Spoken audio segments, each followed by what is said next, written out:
واقعہ پڑھا ایک امام صاحب مسجد کے مرتد ہو گئے ہیں، ایمان سے پھر گئے ہیں، دوسرا مذہب اختیار کر لیا۔ علماء نے سنا، بڑا افسوس ہوا۔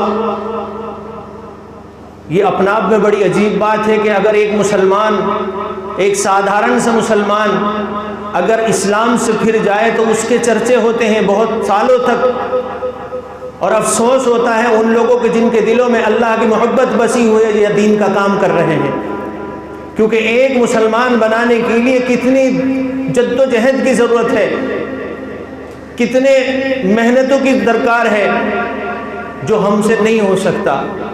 لیکن ایک انسان ہمارے پاس سے ہو کر اور پھر چلا جائے، اور وہ بھی اس منبر پر بیٹھنے والا، مصلی پر کھڑا ہونے والا۔ علماء کرام نے جب دیکھا سنا کہ بھئی فلاں جگہ کے امام صاحب جو ہے وہ مرتد ہو گئے ہیں، انہوں نے اسلام مذہب چھوڑ دیا ہے، تو ان سے ملاقات کے لیے آئے، بڑے بڑے علماء آئے، مفسرین آئے، محدثین آئے، ان سے پوچھا کہ بھائی آپ نے آخر ایسا کام کیوں کیا؟ آپ اتنے اچھی جگہ پر تھے، اتنے اچھے رتبے پر تھے۔ تو انہوں نے جو اپنا واقعہ بتایا، میں آپ کے سامنے وہ واقعہ پیش کرنا چاہ رہا ہوں، توجہ کے ساتھ سننا ٹیک۔ تو جب ان سے علماء کرام بات چیت کرنے کے لیے آئے، ان سے وجہ پوچھی کہ آخر آپ نے یہ ایسا گھٹیا کام اور گھنونا کام کیا کیوں ہے؟ انہوں نے بتایا بات دراصل یہ ہے کہ ایک دن ایسا ہوا کہ میں صبح کو دیر سے اٹھ پایا اور فجر کی نماز کا وقت ہو چکا تھا، اور جیسے ہی میں اٹھا میں نے فوراً جا کر نماز پڑھا دی بنا وضو کے۔ میں نے نماز پڑھا دی بنا وضو کے۔ انہوں نے کہا کہ بھئی آپ نے ایسا کام کیوں کیا؟ کہنے لگا جی بات یہ ہے کہ اگر میں وضو کرتا اور سنتیں پڑھتا تو مصلی حضرات، مقتدی حضرات یا مسجد کمیٹی کے حضرات مجھے جان سے مار دیتے، مجھے تاہ کر مار لیتے یا مجھے مسجد سے نکال دیتے۔ تو اس لیے میں نے سوچا کہ یہ زیادہ بہتر ہے بنسبت اس کے کہ تو میں ہو، کرکری ہو، تو بغیر وضو کے ہی پڑھا دیتا ہوں۔ بغیر وضو کے نماز تو پڑھا دی۔ بعد میں پچھتائے، اور لیکن یہ خیال آیا کہ یار کہیں ایسا نہ ہو اللہ کا عذاب نہ آ جائے، اللہ کی پکڑ نہ آ جائے۔ لیکن پکڑ تو نہیں آئی۔ چند دن کے بعد پھر وہی معاملہ ہوا کہ نماز کا وقت قریب تھا، سو کر اٹھے، پھر جا کر مصلی پر کھڑے ہو گئے بغیر وضو کے، بغیر وضو کے نماز پھر پڑھا دی۔ بہرحال ایک بار نہیں، چند بار ایسا ان کے ساتھ معاملہ ہوا، لیکن وہ پہلے یہ ڈر تھا ان کے دل میں کہ شاید اللہ کا کوئی عذاب آئے گا، اللہ کی کوئی پکڑ آئے گی میرے اوپر، بارش ہوگی، پتھر برسیں گے۔ آگے کہتے ہیں کہ جب چند بار ایسا ہو گیا، پھر ایک دن ایسا ہوا کہ میرے اوپر غسل واجب ہو گیا، لیکن آنکھ لیٹ کھلی۔ میں نے سوچا اگر میں نہاؤں گا تو نماز کا وقت تو نکل جائے گا، مقتدی تو مجھے چھوڑیں گے نہیں، مسجد کمیٹی کے لوگ تو مجھے چھوڑیں گے نہیں، لہٰذا میں ایسا کرتا ہوں ایسے ہی پڑھا دیتا ہوں۔ اب غسل کی حاجت ہے اور مصلی پر آ کر کھڑے ہو جاتے ہیں، نماز پڑھائی اور جا کر اپنے حجرے میں رونے لگے۔ یہ وہ کیفیت ہے جو انہوں نے اپنی زبان سے بتائی علماء کرام سے۔ لیکن میں نماز پڑھا کر اتنا گھبرایا کہ میرا بدن تھر تھر کانپنے لگا کہ الہ العالمین آج تو لگتا ہے کہ مجھے زمین پھٹے گی، لگتا ہے مجھے نگل جائیں گے، مجھے تباہ اور برباد کر کے پھینک دیں گے۔ لیکن جب میں نے دیکھا کہ ظہر ہو گئی، ظہر پڑھا دی، عصر ہو گئی، مغرب ہو گئی، 2-4 دن گزر گئے، تو میں نے سوچا کہ کچھ ہونے والا، بولو کچھ ہونے والا نہیں ہے۔ اب بغیر وضو کے پڑھاؤ چاہے بغیر غسل کے پڑھاؤ، کچھ نہیں ہونے والا، کوئی عذاب نہیں آتا اللہ کا، کوئی پکڑ وکڑ نہیں آتی، ورنہ تو کچھ نہ کچھ تو ہو جاتا نا۔ اتنے دن ہو گئے مجھے یہ کام کرتے کرتے بغیر وضو کے اور بغیر غسل کے، اب تو نماز پڑھانے لگا ہوں۔ کہتے جب یہ خیال آیا تو اب یہ بھی خیال آیا یار کہاں چکر میں پڑا ہے، یہ مذہب تو اتنا خراب ہے کہ رات دن ڈر ہی ڈر ہے، کبھی کہتے ہیں کہ دوزخ میں جائیں گے، کبھی کہتے ہیں کہ حساب و کتاب ہوگا، کبھی کہتے ہیں کہ سانپ بچھو لپٹیں گے، اور ہم ہی لوگوں کو بتاتے ہیں اس بات کو، اس کا مطلب کچھ بھی نہیں ہے،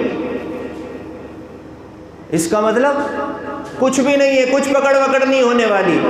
اب ایک کام کرتے ہیں، کسی ایسی جگہ جاتے ہیں، کسی ایسی مذہب میں جاتے ہیں جہاں عیاشی بھی ہو، عیاری بھی ہو، مکاری بھی ہو، زنا بھی ہو، شراب بھی ہو، کباب بھی ہو، اور کوئی روک ٹوک نہ ہو۔ تو الحمدللہ اس مذہب کے علاوہ سارے مذہب اسی طریقے کے ہیں، کھلے ہیں، کچھ بھی کرو کوئی پرواہ نہیں، کوئی پکڑ نہیں۔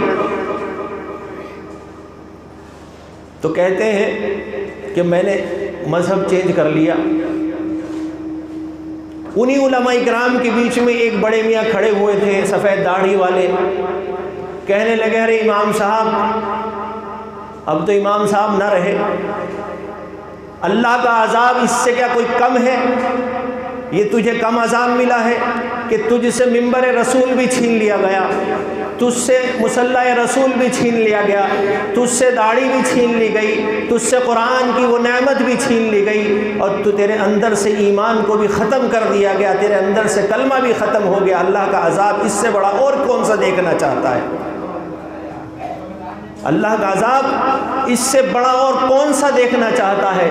تو میرے عزیز دوستو، اس میں مجھے دو باتیں آپ کو بتانی ہے، وقت ہو گیا ہے، کہ اگر انسان کے اندر یہ جذبہ ہے کہ وہ غلطی کر رہا ہے اور پکڑ نہیں ہو رہی ہے، تو سمجھو کہ اللہ کا اس پر یہ عذاب آیا ہوا ہے کہ وہ نیک عمل کی طرف اس کا قدم نہیں بڑھ رہا ہے۔ وہ چاہتا تو ہے کہ میں نماز پڑھوں، کتنے لوگ ہیں جو روزانہ یہ چاہتے ہیں کہ آج سے نماز شروع کریں گے، کل سے نماز شروع کریں گے، اگلے جمعے سے نماز شروع کریں گے، لیکن ان کو نماز کی توفیق نہیں ملتی۔ تو یہ اللہ کا عذاب ہی ہے، یہ اللہ کے عذاب سے کوئی کم نہیں ہے۔ اگر انسان نے کہا، انسان نے سوچا کہ الہ العالمین اب جمعہ پڑھا ہے، عصر بھی پڑھوں گا، مغرب بھی پڑھوں گا، کچھ بھی ہو جائے مجھے نماز پڑھنی ہی پڑھنی ہے، تو یہ سمجھ لو کہ یہ توبہ بھی ہوتی ہے اور یہ توفیق رب بھی ہوتی ہے، یہ عذاب سے دوری کے باعث بھی ہے۔ بعض لوگ یوں ہی سوچتے ہیں کہ نماز نہیں پڑھتے تو کوئی عذاب تو آ نہیں رہا، صرف جمعہ تو پڑھ ہی رہے ہیں، 5 وقت کی نماز چھوڑنے والا سوچ رہا ہے کوئی عذاب تھوڑا ہی آ رہا ہے۔ تو الحمدللہ یہ عذاب سے کم نہیں ہے کہ اللہ کے سامنے حاضر ہونے کا موقع نہیں دیا جا رہا ہے، اللہ اپنے گھر میں حاضری نہیں دینا چاہ رہے، نہیں بلا رہے ہیں، اور جن سے محبت ہے ان کو بھاگتے ہوئے بلاتے ہیں، وہ بھاگتا بھاگتا آتا ہے۔ ایسا نہیں ہے کہ کام والے نماز نہیں پڑھتے، میں ٹھلوے لوگوں کو دیکھتا ہوں کہ ٹھلوے خالی بالکل ایک دم گھوم رہے ہیں سڑکوں پر، کتوں کی طرح گھوم رہے ہیں، لیکن مسجد میں آنے کی توفیق نہیں۔ تو یوں سمجھو کہ وہ ایسا نہیں کہ وہ نماز نہیں پڑھنا چاہ رہے ہیں، بلکہ اللہ ان کو بلا ہی نہیں رہے، اللہ کی پھٹکار ہے، لعنت ہے ان کے اوپر، اللہ کا عذاب ہے، عتاب ہے یہ۔ تو 3 چیزیں ہوتی ہیں، ایک ہوتا ہے امتحان، ایک ہوتا ہے امتحان، ایک ہوتا ہے عذاب۔ اگر انسان کے اوپر کوئی مصیبت آتی ہے، انسان کے اوپر اگر کوئی مصیبت آتی ہے، اللہ کی کوئی پکڑ آتی ہے، اگر وہ مسجد کی طرف بھاگتا ہے، اگر وہ اللہ کی طرف بھاگتا ہے، اگر وہ سنتوں کی طرف بھاگتا ہے، اگر وہ اللہ والوں کے پاس بھاگتا ہے، تو پھر یہ سمجھ لو کہ یہ امتحان ہے۔ کیا ہے یہ امتحان ہے، یہ پہچان ہے۔ اور اگر انسان کے اوپر مصیبت آ گئی، کوئی برا وقت آ گیا، کوئی پکڑ آ گئی، اور اب وہ نمازوں سے دور اپنا آپ کو کہہ رہا ہے، کہنے لگے جی اللہ سے کچھ ہوتا تھوڑا ہی ہے، مسجد میں جانے سے کچھ ملتا تھوڑا ہی ہے، نماز پڑھنے سے کچھ ملے گا تھوڑا ہی، قرآن پڑھنے سے کچھ ہوگا تھوڑا ہی، داڑھی رکھنے سے کچھ ہوگا تھوڑا ہی۔ تو اب کیا ہے؟ اب امتحان نہیں ہے یہ، اب یہ اللہ کا عذاب ہے، یہ اللہ کا عذاب ہے۔ نہ جانے کتنے لوگ روزانہ کہتے ہیں کہ آج سے نماز پڑھیں گے، ٹھیک ہے آج سے پڑھیں گے، آج سے پڑھیں گے، آج سے پڑھیں گے، 20 سال ہو گئے کہتے کہتے آج سے پڑھیں گے، اور بہت سے تو قبروں میں چلے گئے، آج ان کی ہوئی ہی نہیں، آج ہوئی ہی نہیں ان کی۔ کبھی بھی کام پہ جانے والا یوں نہیں کہتا کہ بس کل سے جاؤں گا، کل سے جاؤں گا، عمر نہیں گزار دیتا، اسے پتہ ہے کہ کام پہ نہیں جاؤں گا کھاؤں گا کیسے۔ تو میرے دوستو، اگر کام پہ جائے بنا کھا نہیں سکتے تو بغیر ان مسجدوں میں آئے بنا، جب بغیر اپنے آپ کو قرآن کے حوالے کیے بنا، اللہ کے حوالے کیے بنا، تو پھر جنت بھی مشکل ہے، جنت میں جانا بھی مشکل ہے۔ حاجی نمازی سوچتے ہیں کہ لگی جی کچھ نہیں، اولاد ہے پڑھ لے گی، بڑے ہو کر پڑھ لے گی، کوئی بات نہیں، اللہ کی قسم اس کی نحوست ان کے اوپر بھی پڑے گی، کل قیامت کے دن ان سے بھی پوچھا جائے گا کہ تمہاری اولاد نمازیں کیوں نہیں پڑھتی تھی۔ جب انسان کے گھر میں کوئی کام ہوتا ہے، مان لو میرے گھر میں کوئی کام ہے، تو اگر بچے سے میں کہوں کہ بیٹا میرا یہ کام کر دو، اگر نہ کرے تو کیا کہتے ہیں آپ؟ اسے بخش دیتے ہیں، چھوڑ دیتے ہیں، معاف کر دیتے ہیں، آپ اس سے کام کرا کر چھوڑتے ہیں، اور نماز کا نمبر آتا ہے کہنے لگے جی بس کیا کروں، وہ سو رہا تھا، وہ اٹھ نہیں پاتا، وہ رات کو لیٹ آتا ہے۔ اور وہی بچہ صبح کو اگر جب کوئی کام پر جانا ہوتا، ابا اسے لات مار کے اٹھاتا، کہنے لگے اٹھ تجھے وہاں جانا تھا، تو نے کہا تھا فلاں جگہ میٹنگ ہے۔ ہوتا ہے نہیں ہوتا؟ خیر، بہرحال امتحان اور عذاب کو سمجھنے کی کوشش کریں۔ اللہ تبارک و تعالی جو کچھ کہا گیا اس پر مجھے بھی عمل کی توفیق مرحمت فرمائے۔